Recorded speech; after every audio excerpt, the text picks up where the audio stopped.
Hello everyone, continue करते हैं chapter dynamics of competitive advantage और आज का हमारा टॉपिक है कोर कॉम्पिटेंस। कोर कॉम्पिटेंस क्या होती है, कैसे डेवलप करती है, किस तरीके से आइडेंटिफाई होती है, इसके बारे में हम बात करेंगे। द कोर कॉम्पिटेंस जो टॉपिक है, जो ये कॉन्सेप्ट है, इसे डिराइव किया था, इसे दिया था C.K. Prahalad and Gary Hamel ने। It is given by C.K. Prahalad and Gary Hamel. ठीक है, अब ये कोर कॉम्पिटेंसी क्या होती है। देखो, कोर कॉम्पिटेंसी से पहले हम बात करते हैं कि कॉम्पिटेंसीज क्या होती है। Competencies means combination of skills and techniques.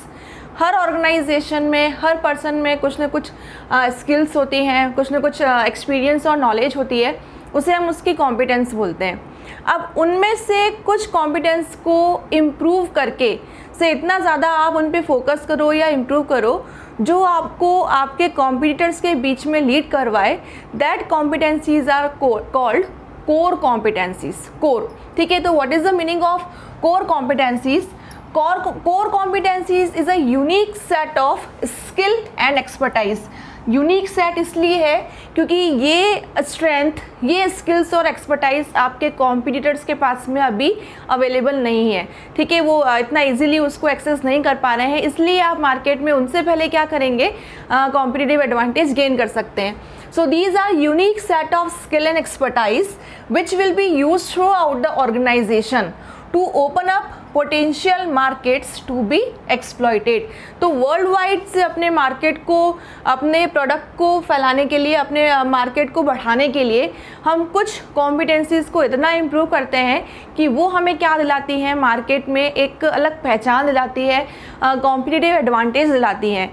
तो unique set of strength, unique set of skill और टेक्नोलॉजी के एक्सपीरियंस के उस सेट को क्या बोलते हैं, उसे बोलते हैं कोर कॉम्पिटेंसी। ठीक है, दैट मीन्स कोर कॉम्पिटेंसीज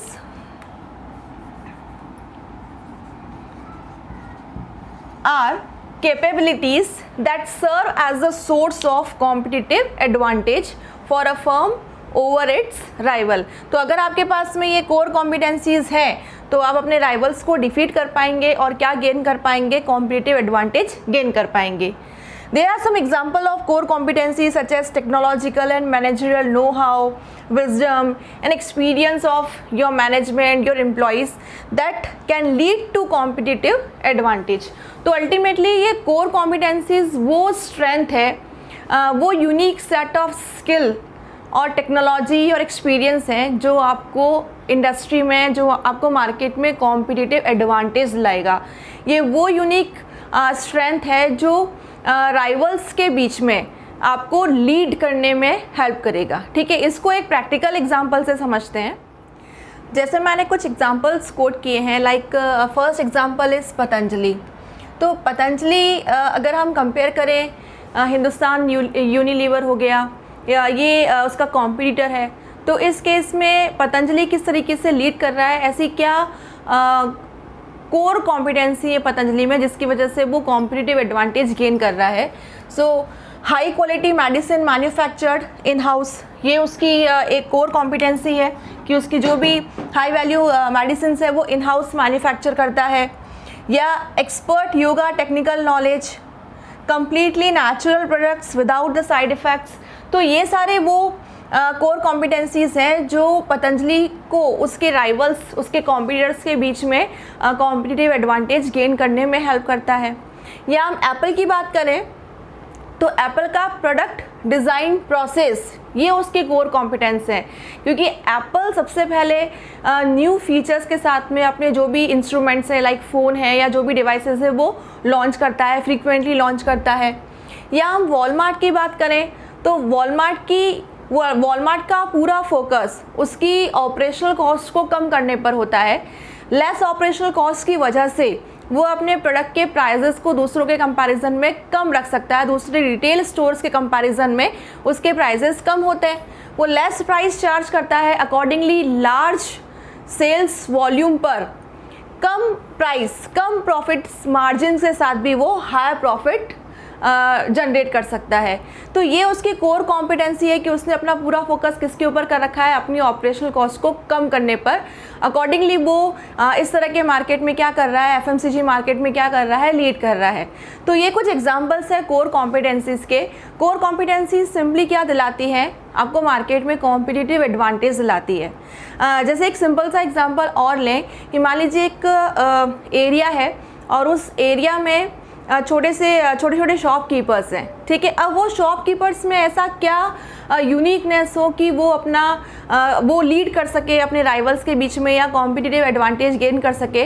तो कुछ यूनिक फीचर ये हो सकते हैं कि उसका नेचर, उसके बातचीत करने का तरीका, उसके कस्टमर्स के साथ में रिलेशनशिप, ठीक है, या एक्सटेंडेड वर्किंग आवर्स की वो बाकी सारी शॉप्स बंद होने के बाद भी वो 2 और 3 आवर्स के लिए ओपन रहता है, या वो क्रेडिट फैसिलिटीज़ आपको बहुत इजीली अवेलेबल करवा रहा है, या आपको वो होम डिलीवरी फैसिलिटीज़ प्रोवाइड कर रहा है। तो ये ऐसी कुछ स्ट्रेंथ होंगी, कुछ स्किल्स होंगी जिसकी वजह से एक पर्टिकुलर शॉपकीपर दूसरे शॉपकीपर्स और राइवल्स के कंपैरिजन में लीड कर सकता है या एडवांटेज गेन कर सकता है। या जैसे हम बिग डिपार्टमेंटल स्टोर्स की बात करें तो वहाँ पे number of items, number of goods का अवेलेबल होना, ठीक है, जो भी ऑर्डरिंग है, प्रोसेसिंग है, उसको कंप्यूटराइज्ड तरीके से बिलिंग कंप्यूटराइज करना, या पेमेंट सिस्टम का कंप्यूटराइज होना, या उसके पास में अपने खुद के ब्रांड लेबल पर प्रोडक्ट्स का अवेलेबल होना। तो ये बहुत सारी चीज़ें ऐसी, अच्छा लो कॉस्ट होना, क्योंकि जब वो बड़े लेवल पर काम करेगा तो ओबियसली उसके पास भी जो प्रोडक्ट्स होंगे वो हैवी डिस्काउंट्स पर अवेलेबल होंगे, तो उसकी कॉस्ट भी क्या रहेगी, कम रहेगी। तो ये एक बिग डिपार्टमेंटल स्टोर की कुछ यूनिक स्ट्रेंथ हैं जो उसे कॉम्पिटिटिव एडवांटेज गेन करने में हेल्प करेंगी। तो सिंपली कोर कॉम्पिटेंसीज का मतलब वो यूनिक सेट ऑफ स्किल्स है, एक्सपीरियंस है, टेक्नोलॉजी है जो आपको मार्केट में, इंडस्ट्री में अपने राइवल्स के ऊपर लीड करने में और कॉम्पिटिटिव एडवांटेज गेन करने में हेल्प करती हैं। According to C.K. Prahlad and Gary Hamel, core competencies are identified in 3 areas, और हम ऐसा बोल सकते हैं कि there are 3 क्राइटेरियाज कि अगर आपकी कॉम्पिटेंसीज में ये 3 स्पेशलिटीज़ हैं या फीचर्स हैं, ये 3 एरियाज़ को बिलोंग करती हैं, तो हम ये बोल सकते हैं कि आपकी कॉम्पिटेंसीज कोर कॉम्पिटेंसीज हैं, ठीक है। और आपको क्या गेन करवाएगी, कॉम्पिटिटिव एडवांटेज गेन करवाएगी। तो कौन कौन से 3 एरियाज़ ऐसे हैं जिनमें आप कोर कॉम्पिटेंसीज को आइडेंटिफाई कर सकते हो। The first area is differentiation. Differentiation means अगर आपका प्रोडक्ट यूनिक है, आपके प्रोडक्ट के फीचर्स यूनिक हैं, ठीक है, और इजीली इमिटेबल भी नहीं है, आपके कॉम्पिटिटर्स उस प्रोडक्ट को इजीली कॉपी नहीं कर सकते हैं, तो हम ये बोल सकते हैं कि कंपनी के पास में क्या है, डिफ्रेंसिएशन है। डिफ्रेंसिएशन की कोर कॉम्पिटेंसी है। और अगर डिफ्रेंसिएशन है तो कंपनी कॉम्पिटिटिव एडवांटेज गेन कर सकती है, ठीक है, क्योंकि उसके प्रोडक्ट को, उसके फॉर्मूला को, उसके कॉन्सेप्ट, प्लानिंग को इजीली कॉपी नहीं किया जा सकता। और जब तक वो चीज़ कॉपी होगी तब तक ऑर्गेनाइजेशन, तब तक अपनी कंपनी अपना प्रॉफिट, अपना मार्केट शेयर कैप्चर कर चुकी होगी। सो द फर्स्ट क्राइटेरिया और the first area is differentiation. The second criteria is customer value. Customer value means say consumer ने आपको क्यों चूज़ किया। Say variety of goods available हैं मार्केट के अंदर, वैराइटीज़ ऑफ सर्विस प्रोवाइडर और seller available है, then why should company choose you. That is your core competency, customer value. जब आप कस्टमर को प्रोडक्ट या सर्विस डिलीवर कर रहे हो तो आप उसकी बेसिक नीड्स को, आप उसके फंडामेंटल नीड्स को सेटिस्फाई कर रहे हो। दैट मीन्स वो आपसे सेटिस्फाई हो रहा है, आपसे उस प्रोडक्ट या सर्विस की रिपीट परचेज भी करेगा, ठीक है। दैट मीन्स वो सारे जो भी मैन्युफैक्चरर्स हैं या जितने भी सप्लायर्स हैं उनमें वो आपको चूज़ कर रहा है क्योंकि आप उसकी नीड को, उसके फंडामेंटल्स नीड को बेटर तरीके से क्या कर रहे हैं, सेटिस्फाई, ठीक है। जैसे आपने सिर्फ गुड्स या सर्विसेज को सेल नहीं किया, आपने उस गुड्स के इंस्टॉलेशन में या उसके ऑपरेशन को सीखने में मदद की, वो भी फ्री ऑफ कॉस्ट, या आपने उसके बाद में उसे आफ्टर सेल सर्विस जो है वो फ्री ऑफ कॉस्ट अवेलेबल करवाई, या आपका जो ग्रीवियंस रिजोल्यूशन टाइम पीरियड है वो दूसरों के कंपैरिजन में बहुत कम है। तो ये सारी ऐसी चीज़ें होती हैं जिससे हम हमारे कस्टमर्स की नीड्स को सेटिस्फाई कर सकते हैं, वैल्यू टू कस्टमर प्रोवाइड कर सकते हैं। So if you provide customer value then you get competitive advantage in the industry.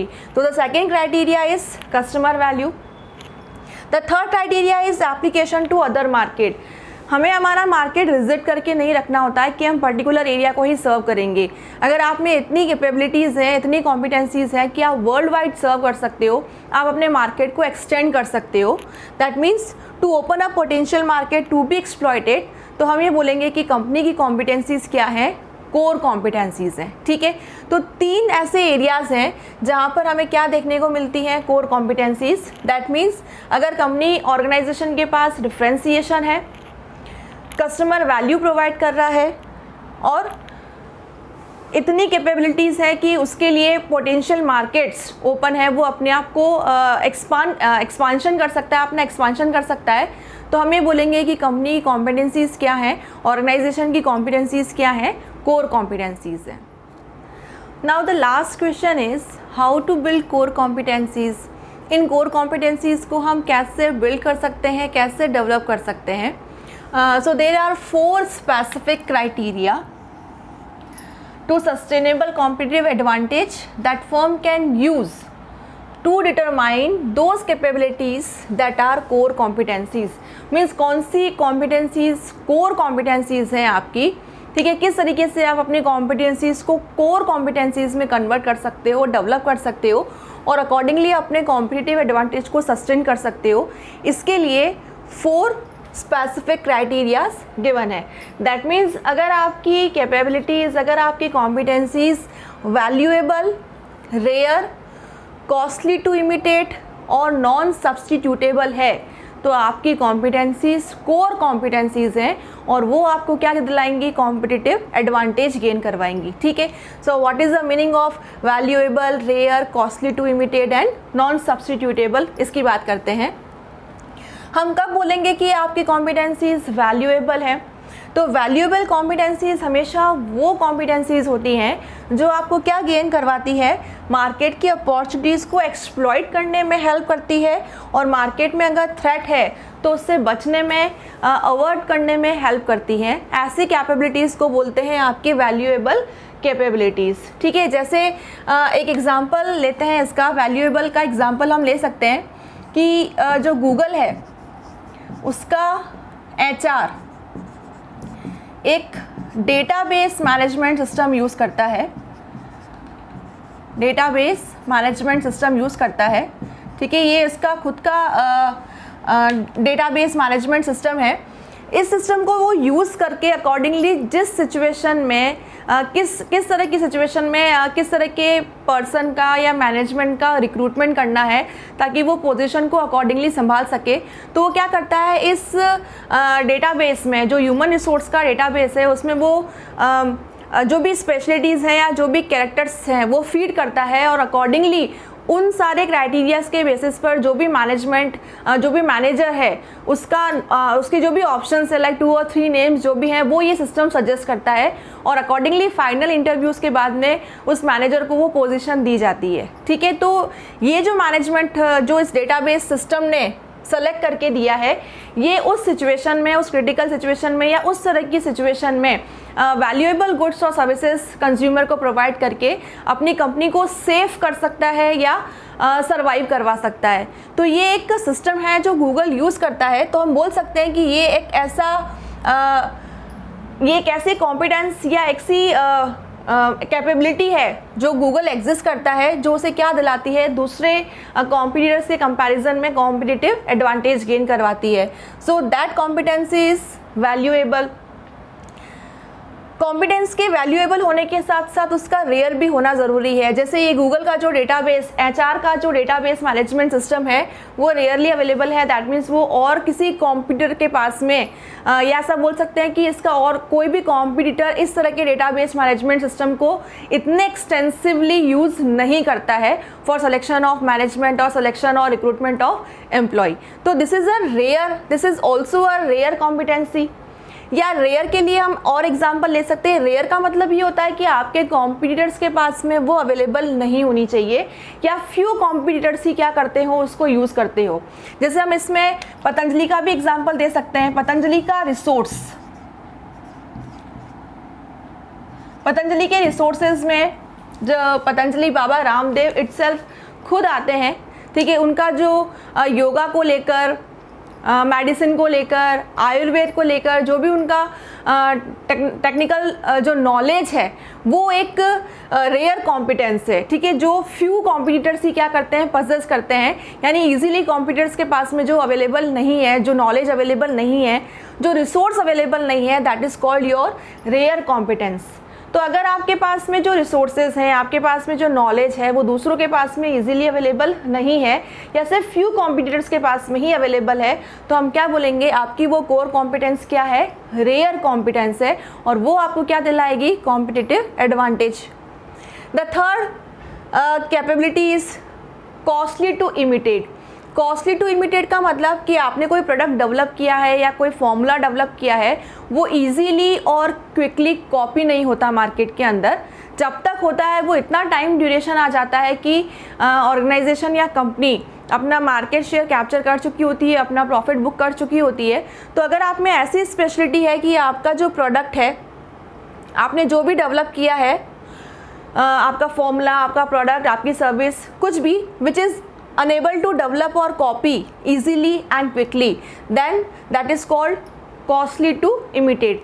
उसको डेवलप करने में अगर बहुत ज़्यादा पैसा लग रहा है या बहुत ज़्यादा टाइम लग रहा है तो आपकी इस कॉम्पिटेंसी को क्या बोलेंगे, कॉस्टली टू इमिटेट। और अगर आपके पास में ऐसी कॉम्पिटेंस है तो ये आपको क्या दिलाएगी, ये आपको कॉम्पिटिटिव एडवांटेज गेन करवाएगी। जैसे हम इसमें एग्जांपल ले सकते हैं इंटेल के प्रोसेसर का। इंटेल माइक्रो प्रोसेसर, इंटेल का R&D साइकिल, इंटेल का R&D इतना फास्ट है, इतना सोफेस्टिकेटेड है कि कोई भी कॉम्पिटिटर उसे इजीली या क्विकली डिफीट नहीं कर पाता, उसके चिप को इतना इजीली डेवलप नहीं कर पाता, ठीक है, क्योंकि इंटेल का इटसेल्फ R&D बहुत एडवांस है और बहुत फास्ट है। तो इजीली और quickly unable to develop, unable to copy, that competency is called costly to imitate. अगर आपके पास में ऐसी कॉम्पिटेंसी है then you gain competitive advantage in your field. And the last competency is, the last factor is non substitutable. आपका product ऐसा है कि कंज्यूमर इजीली उसको सब्सटीट्यूट नहीं करता, उसकी स्विचिंग कॉस्ट हाई आती है या इनकन्वीनियंट फील करता है, then this is called non substitutable. That means आपके प्रोडक्ट का कोई स्ट्रैटेजिक इक्विवेलेंट मार्केट में अवेलेबल नहीं है। जैसे इसका सिंपल सा एग्जांपल हम ले सकते हैं एप्पल का ऑपरेटिंग सिस्टम iOS, जिसका कोई इक्विवेलेंट स्ट्रैटेजिक इक्विवेलेंट नहीं है। या हम एग्जांपल ले सकते हैं इसमें विंडो का। जैसे हम कभी प्रोडक्ट परचेज़ करते हैं, कंप्यूटर परचेज़ करते हैं, तो हम उसमें ऑपरेटिंग सिस्टम कौन सा यूज़ करते हैं। वैसे तो ऑपरेटिंग सिस्टम बहुत सारे अवेलेबल हैं, लाइक लाइनक्स है, यूनिक्स है, बहुत सारे हैं, लेकिन विंडो को हम कभी भी स्विच करने की कोशिश नहीं करते, because this software is more convenient, more user friendly, ठीक है। तो विंडोज़ का ईजिली मार्केट में कोई इक्विवेलेंट सब्सटीट्यूट नहीं है, तो विंडो इज़ नॉन सब्सटीट्यूटेबल। तो अगर आपके प्रोडक्ट में ऐसी क्वालिटी है कि कस्टमर्स आपके प्रोडक्ट को ईजिली स्विच नहीं कर सकते, सब्सटीट्यूट नहीं कर सकते, तो हम बोलेंगे कि you have the feature of competency of non substitutable, ठीक है। और यही क्वालिटी आपको क्या गेन करवाएगी, कॉम्पिटिटिव एडवांटेज गेन करवाएगी। सो अल्टीमेटली हम ये बोल सकते हैं कि अगर ऑर्गेनाइजेशन की कैपेबिलिटीज़ या ऑर्गेनाइजेशन की कॉम्पिटेंसीज वैल्यूएबल है, रेयर है, कॉस्टली टू इमिटेट है और नॉन सब्सटीट्यूटेबल है, तो ऑर्गेनाइजेशन की कैपेबिलिटीज़, ऑर्गेनाइजेशन की कॉम्पिटेंसीज कोर कॉम्पिटेंसीज हैं, ठीक है। यानी कि कोर कॉम्पिटेंसीज अगर आपको डेवलप करनी है तो आपको अपनी कॉम्पिटेंसीज में, आपको अपनी कैपेबिलिटीज़ में ये फीचर्स डेवलप करने होंगे, ठीक है। और ये फीचर्स जब आप डेवलप करेंगे तो आपकी कॉम्पिटेंसीज कोर कॉम्पिटेंसीज कहलाएंगी और क्या गेन करवाएंगी आपको, कॉम्पिटिटिव एडवांटेज।